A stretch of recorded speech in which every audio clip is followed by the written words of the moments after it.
Oh, hey there, welcome to Creative Crusade, my ongoing art journey. If you want to stay up to date with me, be sure to subscribe and hit the bell so you can learn alongside with me as well, or something, yes. Because I know you don't have enough people telling you to subscribe to all of their channels and all that crap. Anyway, this lesson is how to do the 250 box challenge. So let's jump right into it.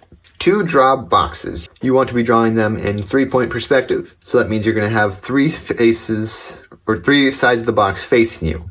You can experiment with 2-point, but the majority of your boxes are supposed to be in 3-point perspective. So the method that Uncomfortable teaches you how to draw these boxes is to start with a little kind of triangle shape, sort of. So you'll plant your middle point of your box somewhere, and then you'll have 3 other points around that. So they can be of any length. They can have one really close, one really far, and that will be the basis of your box. Then you're just going to ghost to those points.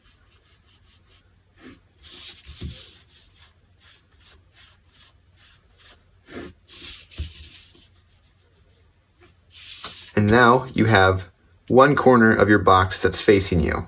Next, you're going to choose one side of the box to follow its vanishing points. And this is where you really define your vanishing points and where they go.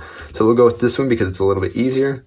We're going to do an extreme example just so I can show you where exactly the vanishing point is. So if I follow this line, somewhere along this line is my vanishing point. And I can place it anywhere along this line that I want to. So I'll just put it right here for simplicity's sake. So that's my vanishing point. So now all other lines from this box in this perspective will go towards that vanishing point. So for this side, I know that the perspective line is going to go straight to that. So I can place my line anywhere along here. And I like to just put down a little dot to say, okay, my line is somewhere in line with this dot, which should be down a little bit more. Also, because of that, it helps you to see, okay, this is off a little bit. So I'm going to take that down, say right there. So that's a lot much closer. Another really useful thing to see if your line is in line is to also just ghost along it without actually intending to draw. You just ghost along and you can see, is that in line? And I can see that's pretty close. So I know that somewhere along this line is going to be this box's corner or that box's defining line. And some of this may not make much sense right now, but as we go through it and as you do it, it will make more sense. So now I can define this line as well for this point. That goes back towards this. I know it's going to be somewhere along here. Needs to be a little bit higher, so I'm going to place it right there. Another thing I like to do, just because sometimes points can get really confusing, is I'll put a little line that way. Just say, okay, this is facing that direction. You can do it however you want. So just that way, for me, it helps me to remember, like, because especially when you twist the page to do stuff, it can be really confusing, but this line just helps me to show, or helps me to remember which direction that line is going towards, or which point, rather. So now, I know that these lines are going to go towards there. Now, before I draw them, I'm going to define my next vanishing point. So this one, let's say this one's way right here. Somewhere along this line, we're going to say it's right there. So now I can define these vanishing points. So this is going to be somewhere along here. It's going to be like, I don't know, right there.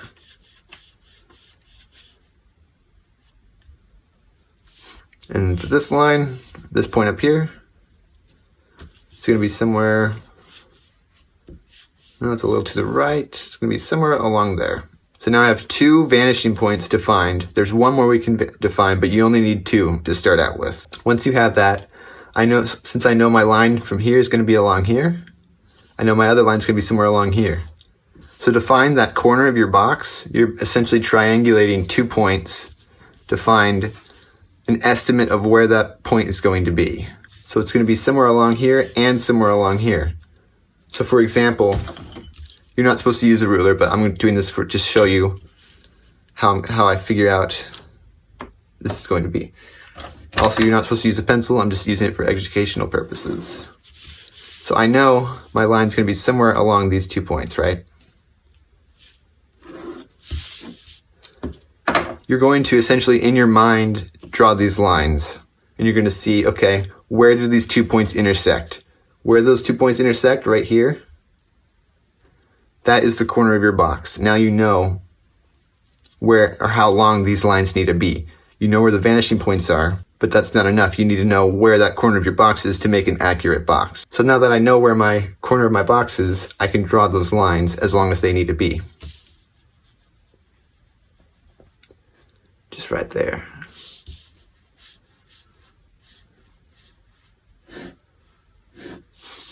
So now I have another corner of my box, which I can use to construct the other parts of my box. So now let's define this next vanishing point. And usually you can have your vanishing points way off in space, or even infinity, which means that they're all perpendicular to each other. So let's go ahead and make this vanishing point infinity. So I'm going to try to make these as perpendicular as possible, which means it's going to be something like that. And I know that this line, these two lines, since I have also defined that point, that corner, I can also define where that is going to be on this line, or on that corner of the box.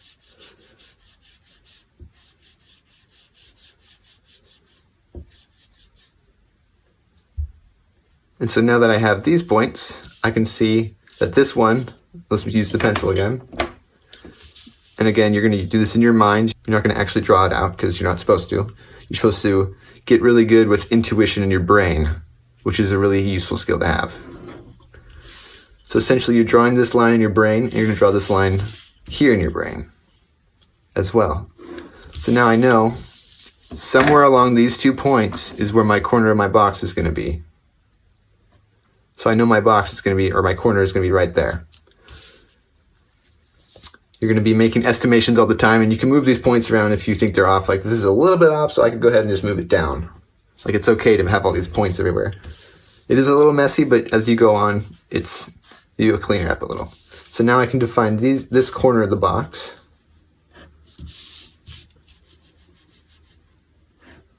Whoops. And now I have another corner of my box. So now I'm going to take this corner and draw an imaginary line to there. And I already have defined that actually, so I don't have to. So I know it's going to be somewhere along here, and I know that because of this, let's do the outside corner because that's easier. And I know this line's going to be somewhere along here. So without doing this again, we're going to do it with our mind, essentially, and it's really helpful to Ghost as well. So I know that my corner of my box is going to be somewhere along this line and somewhere along this line. So I can see this one lines up to here, and this one lines up pretty much right about there. Because that's where those two lines intersect. So now I can draw this line. Oops. And this line. And it looks like I got a little bit off on that because it's not quite right. Like same with this here, but that's okay. And now we're going to define the back corner of our box. And we know it's going to be somewhere along this line and somewhere along this line to here. So where these two lines are going to intersect, that's where I know that's where that corner is going to be.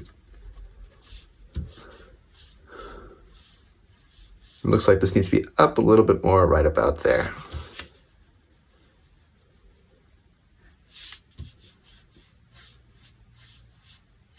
Just going to ghost to it.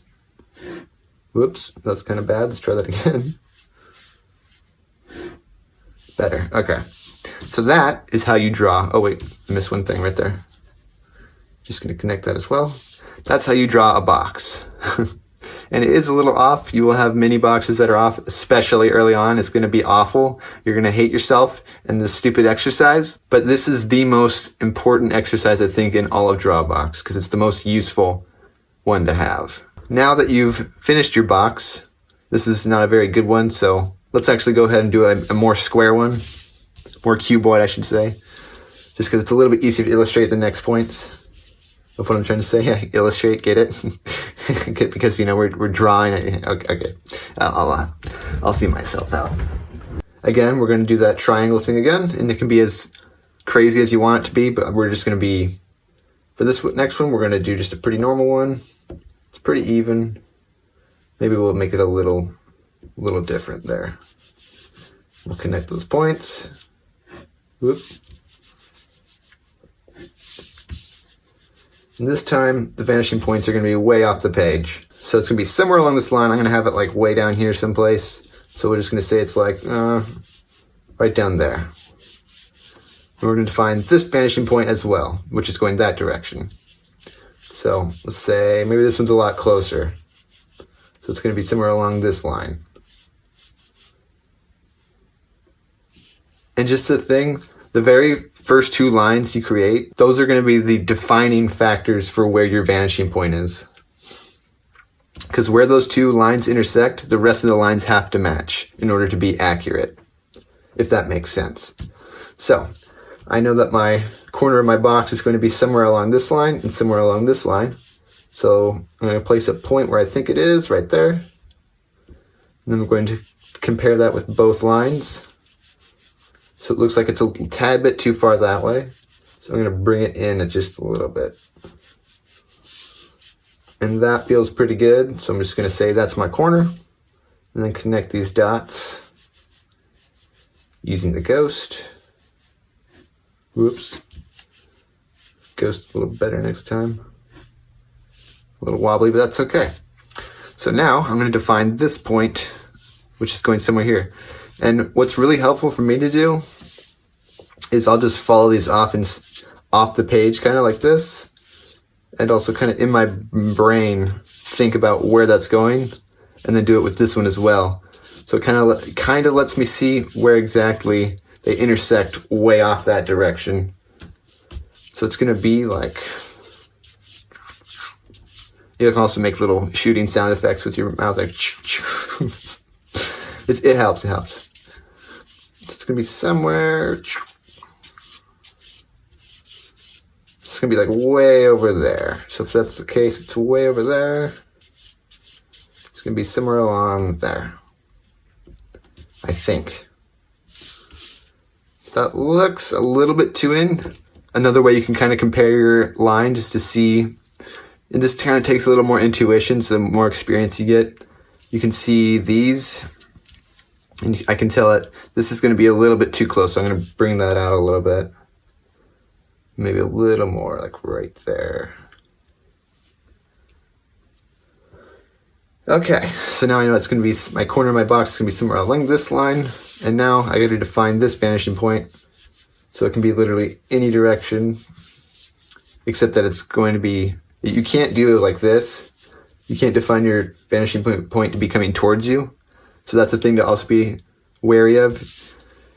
Since this box is going to recede that way, if we were to draw a line out this way, like let me just do this as an example, if we were to do that, the box would be super distorted and wrong. So you want to make sure your vanishing points are going away from you in the 3D space.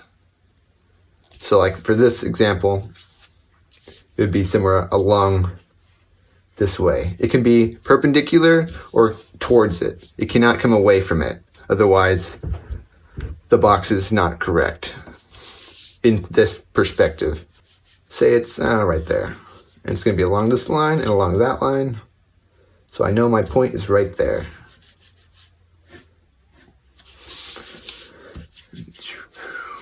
So now I'm going to try to find my vanishing point somewhere over here. So now I know this one's going to be like right there. Ish. And for this one, let's see. We can define this point, which we just did. So we can define this point. Wait, no, we just did that one. What? Oh, we can define this point. Okay. So now we can say, okay, this one's going to be somewhere along here. So it's going to be like along there. So our corner of our box is somewhere along here and somewhere along here. So place a point, compare, needs to come down a little more. It's right there. There's our point.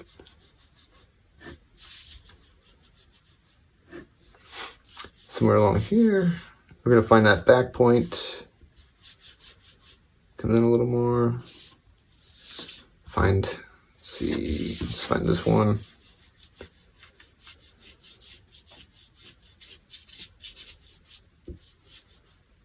Somewhere along there. Compare. Right there.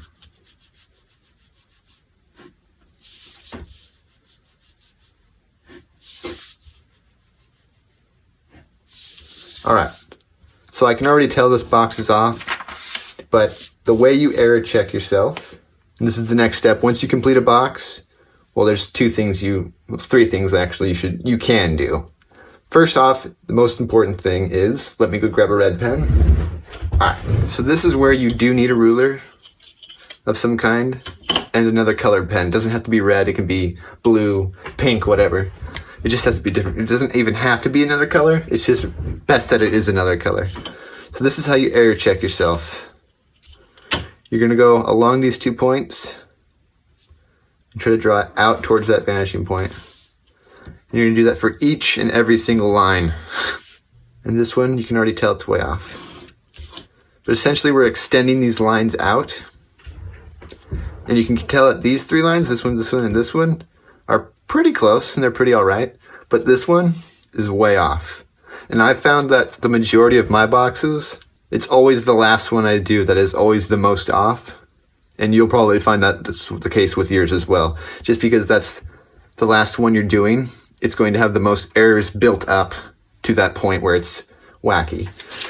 This line actually, or these vanishing points actually look pretty close. So we can go ahead and draw them out.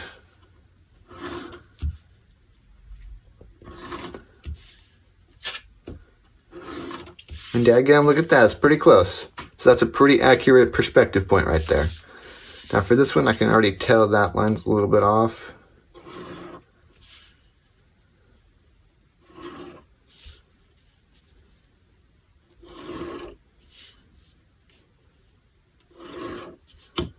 So, actually, it's not that bad. That perspective is pretty decent as well.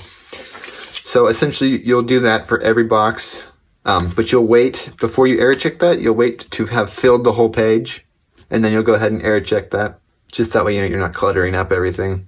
And then another thing you can do without a ruler is you can add a little bit of line weight around your box. I don't believe this is required, but it's, just kind of helps your box stand out a little bit. You can add some line weight to the outside, not too much, just to help it stand out a little. And also you can cross hatch the plane that is facing you. So that would be this one in this case. I think the way to find where the planes that it's facing you is the one that is most revealed. So the one that's, facing you the most, I guess. This pen's kind of out of ink, and I didn't really do that very carefully. But that's kind of the whole step of how you build a whole box. So essentially, you do that for the whole page. Let's go ahead and do one more, just to be kind of quicker. Actually, before we do that, let me show you what happens if you do something a little bit weird. It's like normally when you draw a box, you do it like that, right? You have your 3 corners or whatever, and you can build out from that. Something like that. What's kind of weird, if you do this, you want to make sure that these points at most are only in line with each other. If you go beyond that, you're in 2-point perspective, and I'll show you why. So if we have these 3 points and we do this and we make them weird like that, well, you can see as we draw them out that we're in 2 points per perspective now, because only 2 planes are showing versus whatever else, right? So that's why you try to keep it kind of triangular. You can draw 2-point if you want to, but it's better to do it 3-point because you get more perspective, more exercise on that. So let's go ahead and do one more. I'm just gonna try to go through it kind of quick.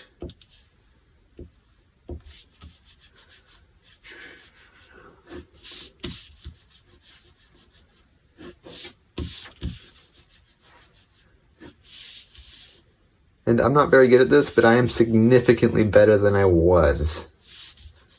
And I'm also doing this really quick, so it's not going to be very clean, which I recommend that you do not do what I am doing. Whoops. This video has run on for a very long time. I don't want to edit it for 5 hours.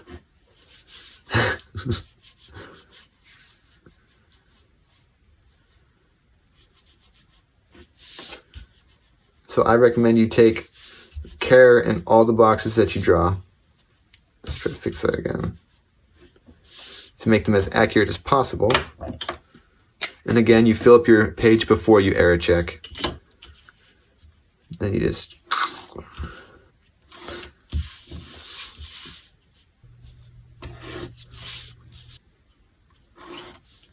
And it also gets really messy when you have a whole bunch of boxes on here.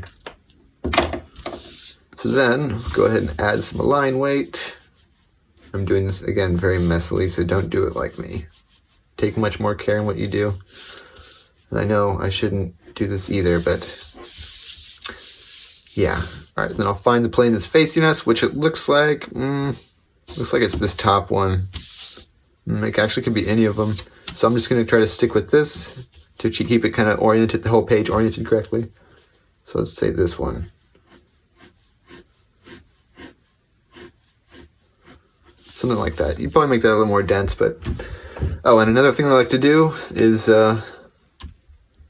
label my boxes just so I keep track of how many I've done. Because you have to do 250 of them after all, so... Right, so you'll end up with several pages of this. It's a very useful exercise, very unfun to do. Well, it's not that bad, but once you've been doing it for a month. But yeah, it's a really useful exercise. If you have any questions, leave a comment or something, and I hope this helped you. And I'll see you later. Thanks for watching.